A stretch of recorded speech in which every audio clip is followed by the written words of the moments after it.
Bueno, hoy vamos a estar meditando en Ezequiel capítulo 2,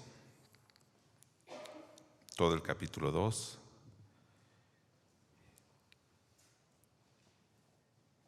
Y vamos a orar para pedir al Señor que Él nos esté hablando en esta hora, que Él prepare nuestro corazón. Y también usted, hermano, dispóngase a escuchar la palabra del Señor. A lo mejor trae preocupaciones y está pensando en otras cosas, pero ahorita vamos a concentrarnos en ese tiempo para que Dios esté hablándonos, que esté preparando nuestra mente. Nosotros preparemos nuestro corazón para recibir esa palabra y que podamos dar fruto. Recordemos que esta palabra no es de hombre, es palabra de Dios. Así que vamos a orar para que el Señor obre en nosotros. Padre, en esta hora ponemos este tiempo en tus manos y pedimos, oh Dios, tu Espíritu Santo que nos hable. Pedimos, oh Dios, en esta hora que seas tú escudriñando nuestra mente, nuestro corazón, y que nos hables conforme a tu propósito, que nos hables conforme a tu voluntad, oh Dios. También conforme a nuestra necesidad, Señor, tú sabes que carecemos de esa sabiduría tuya y que necesitamos, oh Dios, que tú nos des tu sabiduría. Una sabiduría de lo alto, no una sabiduría terrenal que es animal y diabólica, sino una sabiduría que viene de lo alto, Padre, para que pueda obrar en nosotros, transformando nuestro ser y dando fruto, oh Dios. En esta hora ponemos este tiempo en tus manos. Oramos en el nombre de Jesucristo. Amén. Gloria al Señor. Bueno, yo creo que ya parte de la predicación del domingo, el pastor compartió también acerca de un poco de el contexto de Ezequiel, pero nada más quiero mencionar algunas cosas de Ezequiel antes de comenzar. Ezequiel era un sacerdote que fue llevado cautivo a Babilonia. Tal vez era joven, pero era contemporáneo de Daniel, que también había sido llevado antes que Ezequiel. Recordemos que el pueblo de Judá, el pueblo que había quedado, la única tribu del pueblo de Israel que había quedado, fue llevado cautivo por su pecado a Babilonia. Cuando Babilonia, el imperio babilónico se levanta, conquista Judá y se llevan cautivos a los judíos. Y en tres ocasiones o en tres cautiverios se van llevando. Primero van unos, en el primer grupo va Daniel, en el segundo grupo va Ezequiel, que es llevado, ¿no? Y bueno, Daniel también es llevado a Babilonia en el primer cautiverio, y Jeremías ya estaba profetizando casi al final de su ministerio. Jeremías está profetizando todavía en ese tiempo en Jerusalén. Y ya lleva varios años profetizando acerca precisamente de que Dios iba a castigar al pueblo de Israel por su pecado. Ya Jeremías llevaba más de 20 años, porque más o menos su ministerio fueron casi 40 años.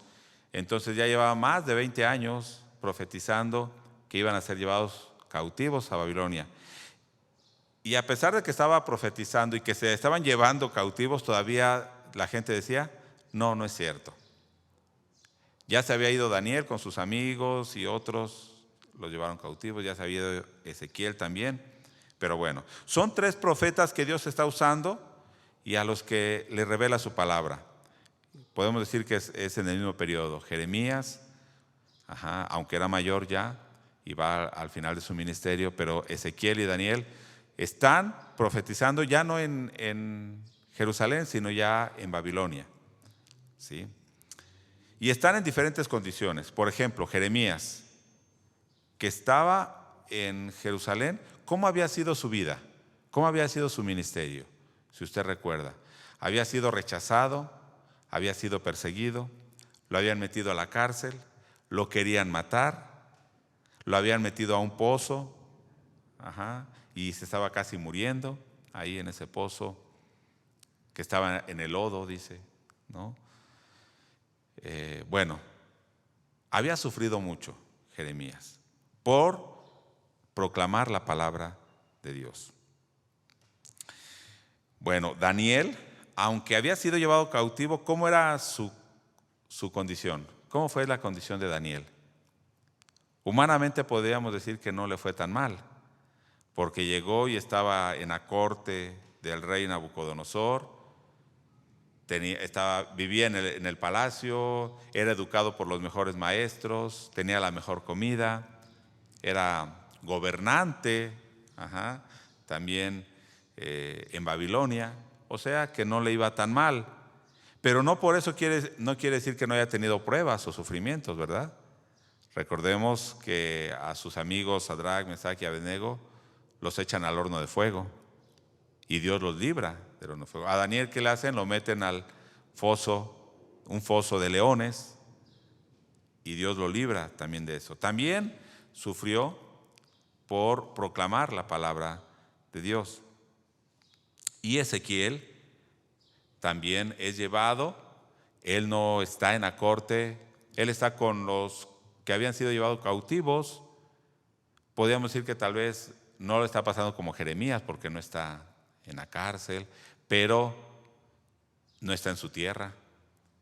Está de alguna manera sufriendo, aunque tenían ciertas libertades, podían ellos tener casas, hacer negocios, aunque tenía ciertas libertades, pero no está en su tierra, ¿no?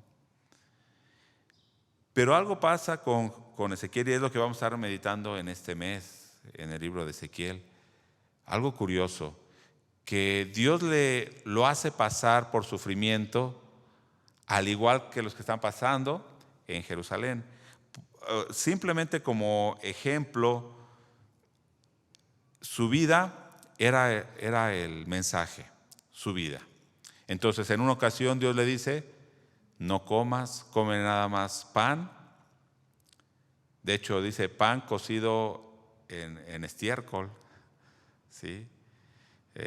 Y una porción pequeña de pan y agua. Solamente come eso durante varios días. Y uno dice: ¿por qué Dios le pide eso? Y ese era el mensaje que iba a decir. Después les dice: bueno, así como estoy viviendo yo, así van a estar allá en Jerusalén, comiendo hacia pan y agua y muriéndose de hambre. En una ocasión se muere su esposa. ¿Por qué? Y dice: no llores, porque dice: así van a estar allá, van a morir sus familiares y no van a tener tiempo ni de llorar, ni de hacerles luto, ni de enterrarlos, porque van a estar huyendo.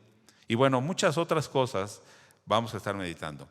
Pero a lo que voy es de que Dios tiene a 3 profetas en el mismo periodo, en diferentes circunstancias, pero con un mismo propósito, ¿sí? Mostrar a través de su vida y a través de la palabra que ellos hablan, dar a conocer quién es Dios.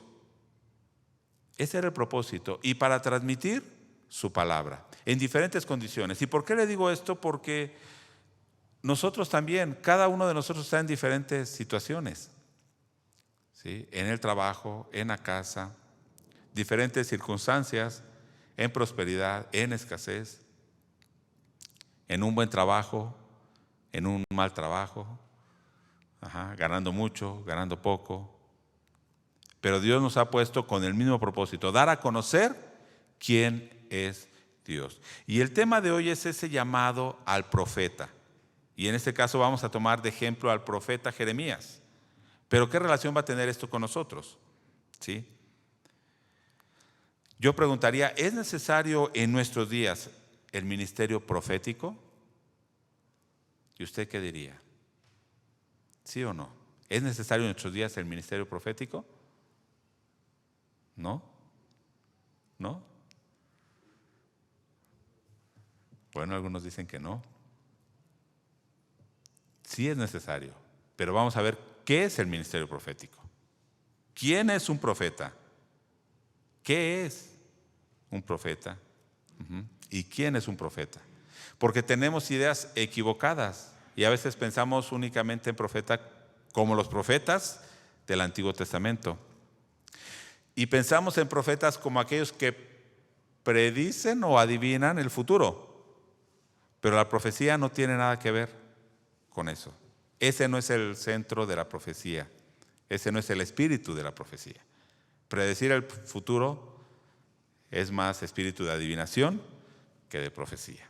Entonces, hoy vamos a ver qué relación tiene este llamado de profeta para nosotros, para la iglesia de hoy en día. Y si nosotros debemos cumplir ese ministerio. Bueno, capítulo 1 al final, la última parte del capítulo 1, el último verso, y de hecho la última frase de ese verso 28, capítulo 1, recordemos todo el capítulo 1, Ezequiel ve la gloria de Dios, ¿sí? A través de estas imágenes que él ve, de esta visión que él ve la gloria de Dios. Pero al final dice, cuando yo la vi, ¿qué pasó cuando él vio la gloria de Dios? Bueno, voy a leer desde antes, una frase antes. Esta fue la visión de la semejanza de la gloria de Jehová. Y cuando yo la vi, me postré sobre mi rostro y oí la voz de uno que hablaba. ¿Cuál fue la respuesta de Ezequiel ante la presencia y ante la gloria de Dios? Postrarse sobre su rostro. Postrarse. Y ahorita vamos a ver qué significa esto. Pero también recordando en este mismo tiempo Daniel, en el capítulo 8, verso 17, dice que él también cuando ve la visión de la gloria de Dios, ¿qué es lo que hace? Dice que cae como muerto delante de Dios. Recuerda también Apocalipsis, en el capítulo 1, y si quiere vaya a Apocalipsis capítulo 1, verso 17. Apocalipsis 1, 17. Cuando también Juan está viendo esta visión que Dios le permite y está viendo la gloria de Dios, dice el verso 17, cuando le vi, ¿qué dice? Caí como muerto a sus pies. Ajá. Muchos otros pasajes podemos ir en el Antiguo Testamento cuando las personas están delante de Dios. Por ejemplo, Moisés, cuando ve la gloria de Dios, ¿qué es lo que hace? Se postran sobre su rostro. ¿Y qué significa esto? ¿Qué es esa actitud? Ajá. Y esa debe ser la actitud correcta cuando tenemos un encuentro con Dios. ¿Por qué le digo esto? Muchos dicen, yo soy un profeta de Dios. Ajá. Yo veo visiones y sueños y cosas semejantes. Pero ¿qué actitud tienen a veces? En lugar de humillación, a veces de arrogancia, de pensar que ellos están en un nivel superior a la gente común. Ajá. Esto no es la actitud de un profeta. El profeta, en este caso Ezequiel, ¿qué es lo que hace? Se postra. Una actitud correcta cuando uno tiene un encuentro con Dios es postrarse. ¿Qué simboliza esto? Una entrega, una humillación y un reconocimiento de quién es Dios. ¿Usted ante quién se postraría? Humanamente. Bueno, ante nadie, ¿no? Pero digamos, ahorita ya no es costumbre, ¿no? Pero pensemos en hace unos cientos de años, ¿no? Cuando había un rey o alguien, ¿no? ¿Sí? Ahora decimos ya no es esa actitud de postrarse, ¿no? A lo mejor es una reverencia, a lo mejor es un saludo, a lo mejor es estar firme, ¿no? Ante una persona con mucha autoridad. Entonces, el postrarse, si usted se postrara ante alguien, usted estaría reconociendo que esa persona es muchísimo mayor que usted, ¿no? Ajá. No nada más que le tiene un respeto, sino que es alguien muy superior a usted. Y cuando uno entonces, esta actitud de postrarse ante Dios, eso es lo que está simbolizando. Estamos reconociendo la autoridad, la soberanía de Dios. Pero déjeme decirle algo, que Satanás, recuerda cuando estaba tentando a Jesús, ¿qué le pidió a Jesús en una tentación? Póstrate ante mí y adórame. ¿Sí? En este mismo sentido, reconoce que yo soy mayor que tú. ¿Y qué le dice Jesús? No, al Señor tu Dios adorarás. No me puedo postrar ante nadie, y menos ante Satanás. Pero fíjese que a veces en ocasiones, no nos queremos doblegar ante Dios, no nos queremos someter a Dios. Pero déjeme decirle que a veces nos sometemos y nos postramos y nos doblegamos ante este mundo, y en consecuencia nos estamos doblegando y postrando ante Satanás. Al aceptar a este mundo, sus pensamientos, su forma de vida, nos estamos doblegando y postrando. Pero ¿cómo nos cuesta doblegarnos ante Dios? Doblegar nuestro orgullo, postrarnos ante Él. Pero entonces un verdadero profeta, alguien que tiene un encuentro con Dios, la actitud sería postrarse ante Él, reconocer quién es Él. Pero enseguida en el verso 2, capítulo 2, verso 1, capítulo 2, verso 1, me dijo: hijo de hombre, ponte sobre tus pies y hablaré contigo. Ahora cambia la posición, la actitud. Primero dice se postró, ¿no? En el verso anterior, al final del capítulo 1. Y ahora, en el verso 1 del capítulo 2, dice, Dios le dice: ponte sobre tu pie. Y va a representar la actitud y la disposición de servicio por parte del profeta. O sea, cuando usted le llama, cuando alguien le dice: a ver, Saúl, ¿no? Y imaginémonos que es un ejército, Saúl, y tú llegas y te pones, ¿no?, delante. Esa posición de estar de frente ante esa persona y firmes, ¿qué simboliza? Estoy aquí para que ordene, ¿no? Y yo obedezco. ¿Sí? Esta actitud porque en todos los casos también en Juan le dice: puso su mano y me pone en pie. En Apocalipsis, cuando Juan está teniendo esa visión. ¿Sí? Daniel también dice: entonces me tocó y me hizo estar firme. Entonces, fíjese, primero uno se doblega ante Dios, pero luego uno, ¿qué le dice a Dios? Aquí estoy, dispuesto a hacer lo que tú me mandes. Ahora, esta disposición que tuvo el profeta es algo bien importante. El versículo 2: luego que me habló, entró el Espíritu en mí y me afirmó sobre mis pies, y oí al que me hablaba. Ahora hay otro factor aquí. ¿Qué factor entra en juego aquí? El Espíritu Santo. El ministerio y la misión que iba a tener Ezequiel no era fácil. No la iba a poder hacer con sus propias fuerzas. Ni Jeremías, ¿sí?, ni Daniel, ni Isaías, esos grandes profetas. Recordemos cómo dice, entonces dice: me tocó y vino el Espíritu sobre mí.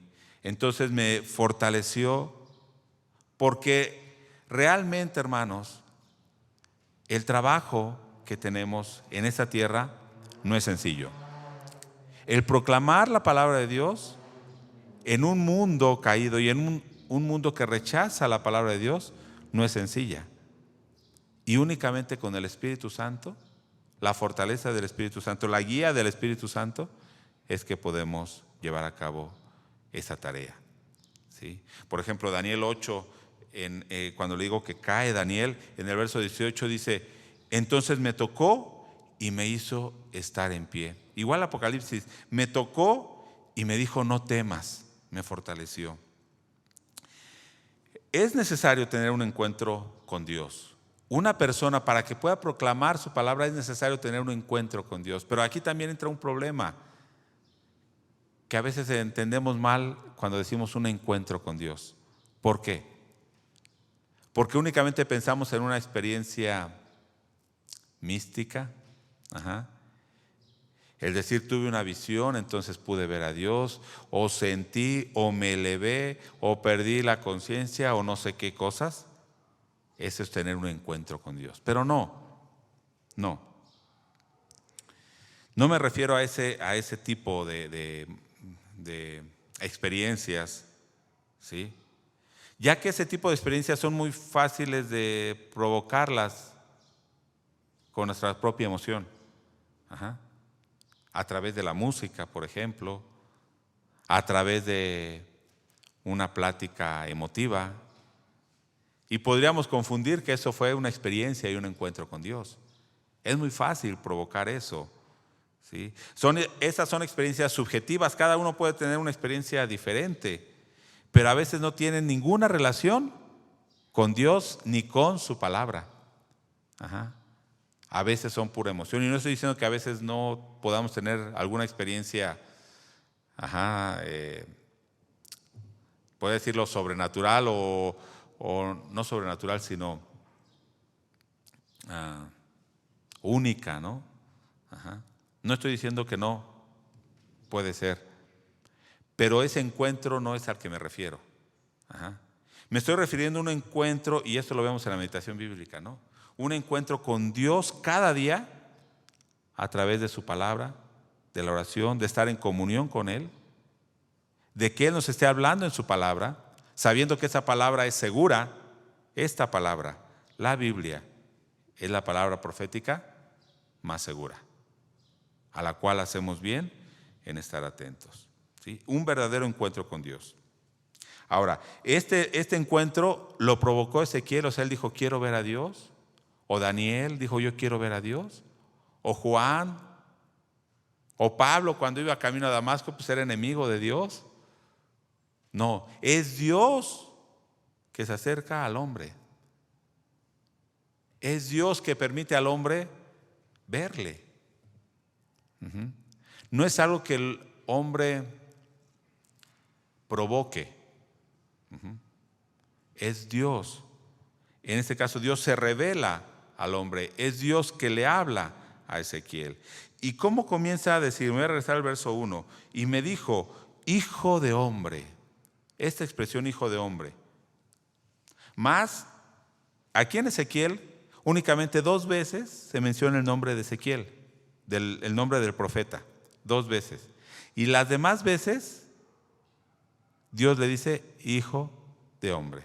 Más de 90 veces aparece hijo de hombre refiriéndose a Ezequiel, ¿sí? Entonces, ¿qué nos quiere decir esto? Ezequiel es un hombre común. Como le dije, Ezequiel había sido llevado cautivo. No sabemos cómo había sido antes, no sabemos si él había sido rebelde, no nos dice nada antes. Pero lo que sí es que está sufriendo igual que todo el pueblo. Es un hombre común y corriente. Un profeta no va a tener en sí, en él, algo sobrenatural, algo de especial, algo que Dios diga, si no tengo a este hombre, no voy a poder hacer mi obra. No. Ezequiel, Daniel, Jeremías, todos esos hombres eran iguales que los demás. Entonces, al referirse en Ezequiel como hijo de hombre, lo está identificando.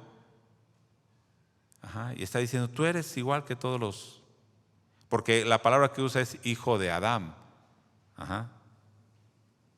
Hijo de Adán.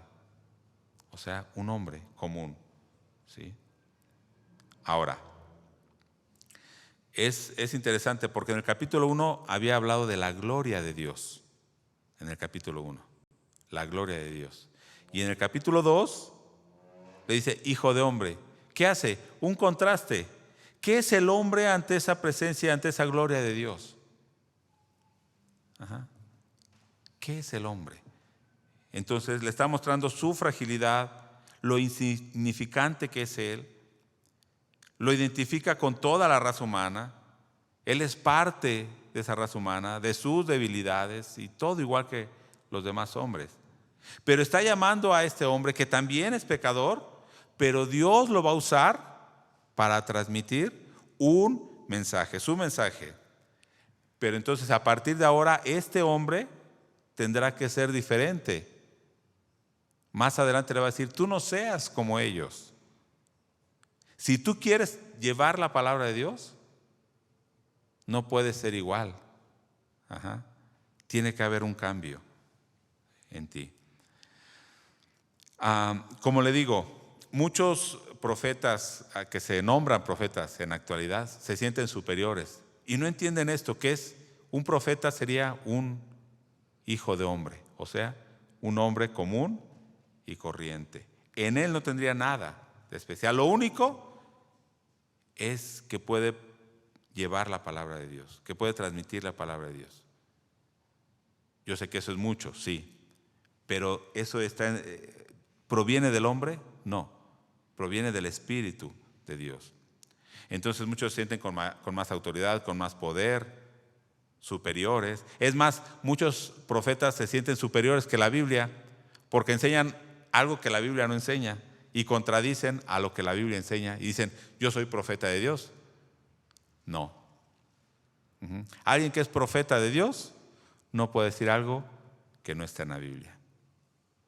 Y bueno, antes de continuar, para que no pensemos entonces en los profetas de Dios como alguien.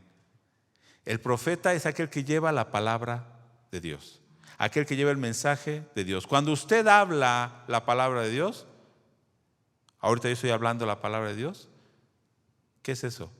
Profetizar. Estoy diciendo la palabra de Dios. Por ejemplo, si yo digo que los pecadores tendrán un juicio, ¿eso se va a cumplir? Sí. ¿Pero fue algo que Dios me reveló y que nadie más sabe? No, es algo que está en la Biblia. Y estoy profetizando porque estoy llevando la palabra de Dios. ¿Sí? Cuando usted comparte la palabra de Dios, usted está profetizando. Por eso ahora empiécese a identificar cuando yo digo, cuando el profeta de Dios debe hacer esto y debe hacer el otro, ¿usted qué debe pensar? ¿Qué es lo que debe hacer cada uno de nosotros para poder compartir correctamente su palabra? No estoy hablando de predicar en un púlpito, estoy hablando de predicar en todo lugar, con nuestra vida y con nuestro testimonio y con nuestra palabra. ¿Sí? Entonces, el versículo 2 ya lo vimos. ¿Cómo es necesario la ayuda del Espíritu Santo? Ya que como vimos, el profeta es un simple hombre.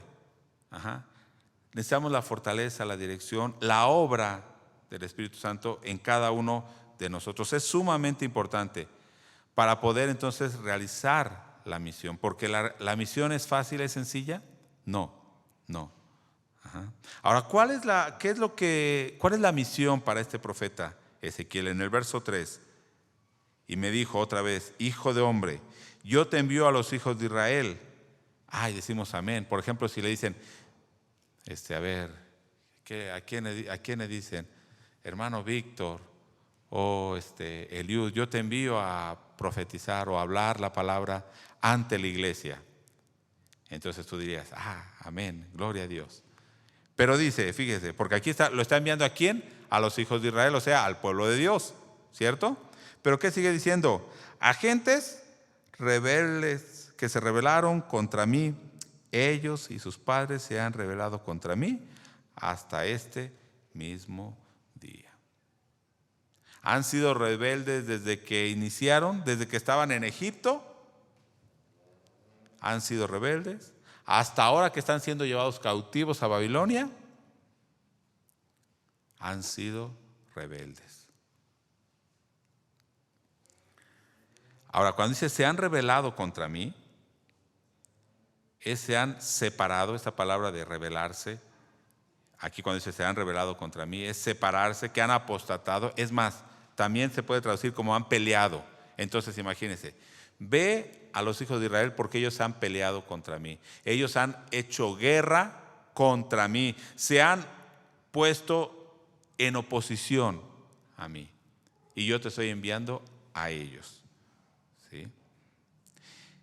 Y sigue diciendo, verso 4, yo pues te envío a hijos de duro rostro y de empedernido corazón. Y les dirás, así ha dicho Jehová el Señor. ¿Cómo es este pueblo al que lo está enviando?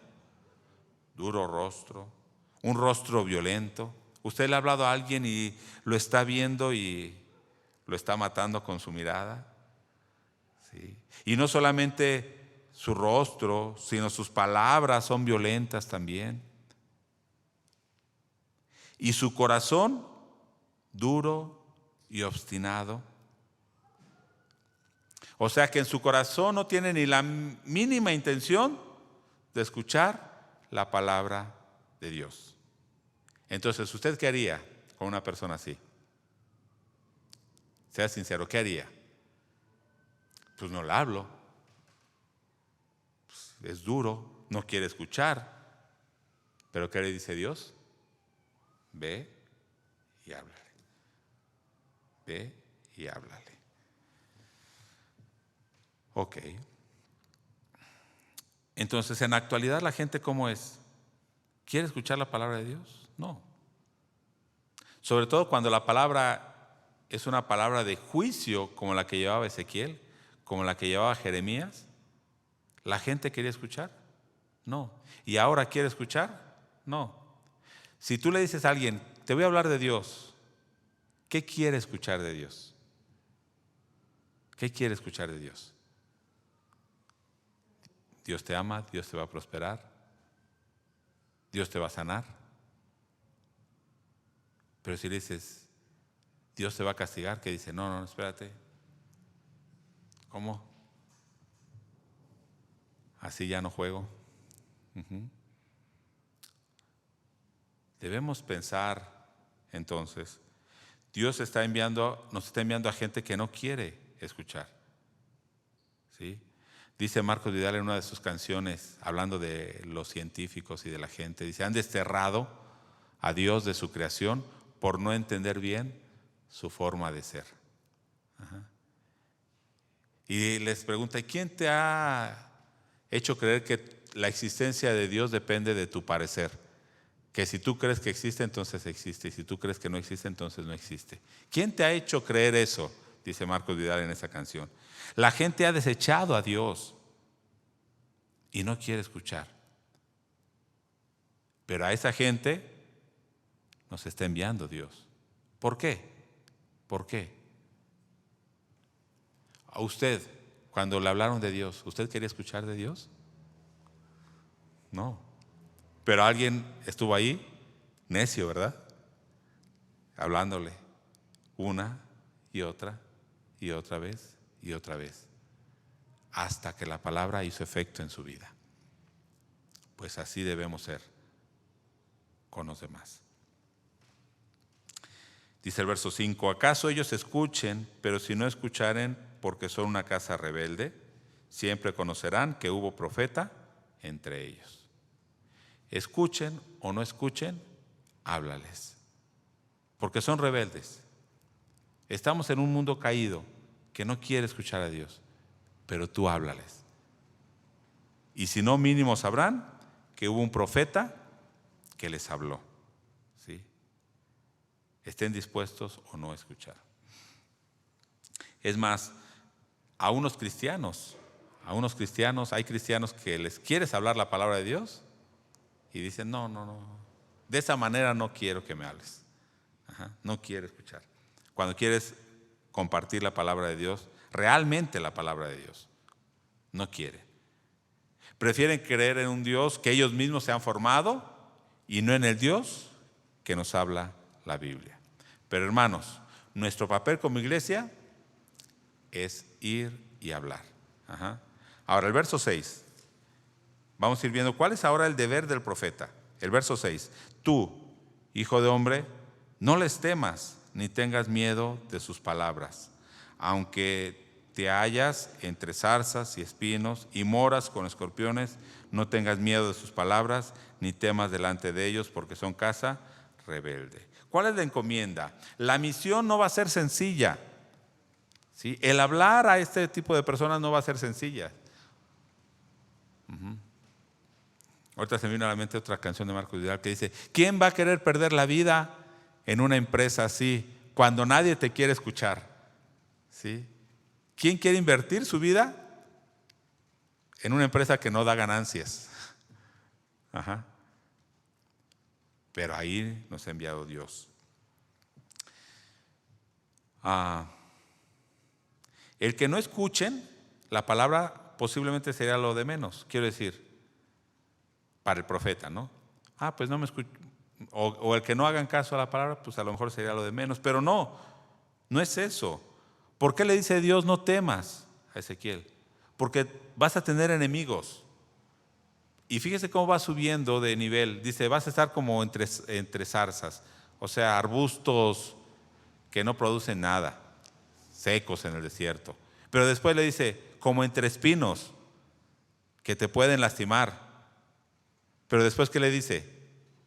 Entre escorpiones que te pueden picar y hasta matar. Ajá. Y un profeta de Dios va a pasar esto. Ha pasado. Tal vez en nuestros días y ahorita en México decimos, no pasa. Pero en toda la historia de la iglesia, ¿cuántos hombres de Dios no han perdido la vida por predicar la palabra de Dios? Muchos, miles, millones podría yo decir. Ajá. Han perdido la vida por predicar la palabra de Dios. Va en aumento. Es una casa muy rebelde, ¿sí?, que puede llegar hasta matarte. Esta misma palabra, hermanos, es para nosotros. Nosotros, la iglesia, somos la voz profética de Dios ahora. Nosotros somos esa voz. A través de la predicación de la palabra, a través de nuestra vida, cada uno de nosotros cumple ese ministerio profético. ¿Y qué nos dice? No temas, porque posiblemente vas a perder amigos, porque posiblemente vas a perder tu trabajo, porque posiblemente vas a perder familiares. No temas. Tú habla la palabra de Dios. Pero para que tú puedas hablar la palabra de Dios, ¿qué debes hacer? Dice el verso 8. Mas tú, hijo de hombre, ¿qué? Oye lo que yo te hablo. ¿Qué es lo primero que debes hacer para poder? Primero tú escuchar la palabra de Dios. Primero tú estar atento. Aunque a veces la palabra sea dura. A veces tengamos que oír una palabra dura, ¿sí? Y cuando le dice aquí, en el verso 8, mas tú, hijo de hombre, oye lo que yo te hablo. Ese oye, ¿se acuerda qué palabra usa en el hebreo? Oye. Shama o Shema, que está también en Deuteronomio. El famoso Shema judío. Oye Israel. Jehová nuestro Dios, Jehová uno es. Y ese oye, ¿qué implica para los judíos? Oye y obedece. Usted lo aplica también cuando le dice a su hijo, oye bien lo que te voy a decir. ¿Qué le está diciendo? Escucha porque debes obedecer, ¿cierto? Así cuando le dice Dios a Ezequiel, tú, hombre, oye lo que yo te hablo. Está atento. Tú no puedes ir y hablar la palabra de Dios si primero no la has escuchado. Tú no puedes ir y hablar la palabra de Dios si primero no la has vivido y aplicado a tu vida, ¿cierto? No puedes. No podemos ser profetas cuando no estamos escuchando y viviendo la palabra de Dios, ¿sí? Ahora, ¿por qué le digo esto? Porque dice en el verso, voy a leer hasta el verso 10. En el verso 9 dice, y miré y aquí una mano extendida hacia mí y en ella había un rollo del libro, o sea, un pergamino. Y lo extendió delante de mí y estaba escrito por delante y por detrás, o sea, lleno por ambos lados. Y había escritas en él endechas y lamentaciones y ayes. O sea, ¿qué había en ese rollo? ¿Qué había en esa palabra? Lamentos, ¿sí? Juicio, o sea, ¿qué significa este lamento, dolores, endechas? ¿Qué significa? Juicio, muerte. ¿Quién es el que está endechando, que está llorando? Cuando alguien murió. ¿Y qué estaba escrito en ese libro? Esto. Ayes, lamentos. O sea, ¿qué era la palabra? Juicio. Entonces, ¿era una palabra suave? ¿Era una palabra fácil? No. No era fácil. Y lo vamos a ir meditando en Ezequiel. No es fácil la palabra que está enviando. Pero aún así tú la debes oír. Y al decir estaba escrito por delante y por detrás, porque en ese tiempo nada más se escribía en un rollo por una sola cara, ¿no? Pero dice estaba escrito por ambos lados. O sea, era mucho mucha la palabra de juicio. Pero aparte, el profeta ya no podía escribir nada más. Ya no había un espacio donde él dijera, aquí voy a meter mi propia opinión. No. El profeta únicamente lo único que hace es decir lo que la palabra de Dios dice. Transmitir el mensaje tal cual. En Chiapas dicen sin ganarle nada, ¿no? Así como me lo pasaron, así te lo digo. No le gano nada. O dicen, no le ponen colita, ¿no? ¿Sí? Como, bueno, ellos lo hablan cuando están diciendo un chisme, ¿no? No te lo gano, así al costo te lo paso, como me lo dijeron así. Pero el profeta, ¿qué es lo que hace? Escucha la palabra de Dios, lee la palabra de Dios y la transmite. Y no hay lugar para poner mi propio pensamiento, mi propia interpretación, mi propio deseo, no. Pero los profetas de ahora, ¿qué hacen? Toman un texto, y hasta eso si es mucho, a veces una frase, y de ahí todo lo demás que hablan es su propio pensamiento. Nada de la palabra de Dios. Y dice aquí, no, ¿sí? Únicamente debes hablar lo que yo te digo. Y está lleno por ambos lados. Pero le dice ahí en el mismo verso 8, no seas rebelde como la casa rebelde. O sea, le está diciendo, no seas como ellos. Ellos son rebeldes y muy rebeldes. Ya le había dicho y muchas veces lo repitió en este capítulo. Más de 6 veces le dijo, ese pueblo de Israel es rebelde, rebelde, rebelde y muy rebelde y se han rebelado. Tú no seas rebelde. ¿Cómo se manifiesta la rebeldía de un profeta según este verso? Según este verso. A ver, ahí lo tiene, ¿verdad? En su pantalla. ¿Cómo se manifiesta que un profeta es rebelde? Lo último que dice, abre tu boca y come lo que yo te doy. Porque le está diciendo, oye lo que yo te hablo, no sea rebelde y ve y habla la palabra de Dios. Un profeta, o sea, un cristiano que no habla la palabra de Dios, ¿qué está haciendo? Rebelde. Igual que ellos. Tú no seas rebelde. Ahora, esta expresión, come la palabra. Come la palabra. Entonces, hermano, la iglesia de hoy, ¿cómo mostrará su obediencia y que no es rebelde? Cuando la iglesia está transmitiendo la palabra de Dios, está obedeciendo. Pero cuando la iglesia de Dios, la iglesia cristiana, no está transmitiendo la palabra de Dios, es una iglesia rebelde. Ha perdido su voz profética. Entonces le dice, ya ahí en el verso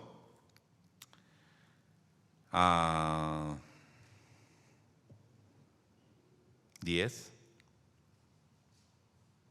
no, perdón, en el verso 8, al final, abre tu boca y come lo que yo te doy. Ahora vaya al capítulo 3, verso 1. Y me dijo, hijo de hombre, come lo que hayas, come este rollo y ve y habla a la casa de Israel. En Nueva Traducción Viviente dice este verso, la voz me dijo, hijo de hombre, come lo que te doy, cómete este rollo, luego ve y transmite el mensaje a los israelitas. Come este rollo. Esta expresión, ¿cómo es usada? En un sentido no nada más de, como por ejemplo, si yo te doy un dulce y le digo, cómete este dulce. Usted se lo come y dice, bueno, pues ya. Pero en realidad la expresión de comer aquí en el hebreo es aliméntate, nútrete con este rollo. O sea, no es lo mismo comerse un dulce que comer verduras, ¿verdad? ¿El dulce para qué te va a beneficiar? Para nada. Y una verdura te va a dar vitaminas, proteínas y bueno, todo lo que contenga esa verdura o esa fruta que comes, ¿no? Te alimenta, te nutre.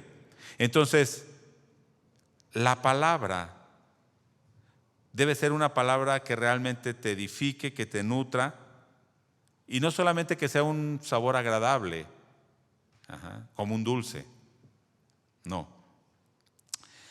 Ahora, ¿usted piensa que una palabra o expresiones como castigo, juicio, muerte, destrucción, asolamiento, son dulces y agradables? No, ¿verdad? Pero decía que así era el rollo, ¿no? Ajá. Y fíjese lo que dice el verso 2. Y abrí mi boca, del capítulo 3, y abrí mi boca y me hizo comer aquel rollo, y me dijo: hijo de hombre, alimenta tu vientre y llena tus entrañas de este rollo que yo te doy. Y lo comí, y fue en mi boca dulce como miel. Pero había ¿qué? Endechas, lamentaciones, ayes, juicio, muerte, destrucción. Dice que fue dulce como la miel. Y esta misma expresión la usa Jeremías, la usa Apocalipsis, Dios diciéndole al profeta: come, aliméntate. Pero un alimento, cuando usted lo come, ¿qué hace ese alimento en su cuerpo físico? Lo nutre, todos sus nutrientes pasan a todas sus células, y a través de ese alimento, ¿usted qué tiene? Vida. Por eso es tan importante alimentarnos cada día de la palabra de Dios. Que la palabra de Dios se haga carne en nosotros. Que se haga uno con nosotros. ¿Por qué? Porque cuando usted se come lo que se coma, eso que se comió deja de existir y ya es parte de usted, ¿cierto? ¿Sí? Se va a todas sus células, por la sangre, y pasa todos los nutrientes y se va ese alimento que se comió. Y es parte de usted. La palabra debe ser de esa manera, que usted la digiera, la asimile, lo nutra y viva esa palabra, y que viva por ella. En Jeremías, dice Jeremías en 15:16, fueron halladas sus palabras y yo la comí y me fue gozo y alegría.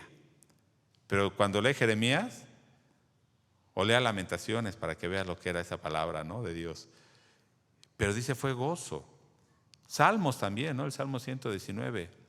Cuán dulces son a mi paladar tus palabras. Es como la miel. Y en Apocalipsis dice que cuando trae el librito el ángel y se lo da a Juan, dice que la comió y era dulce como la miel.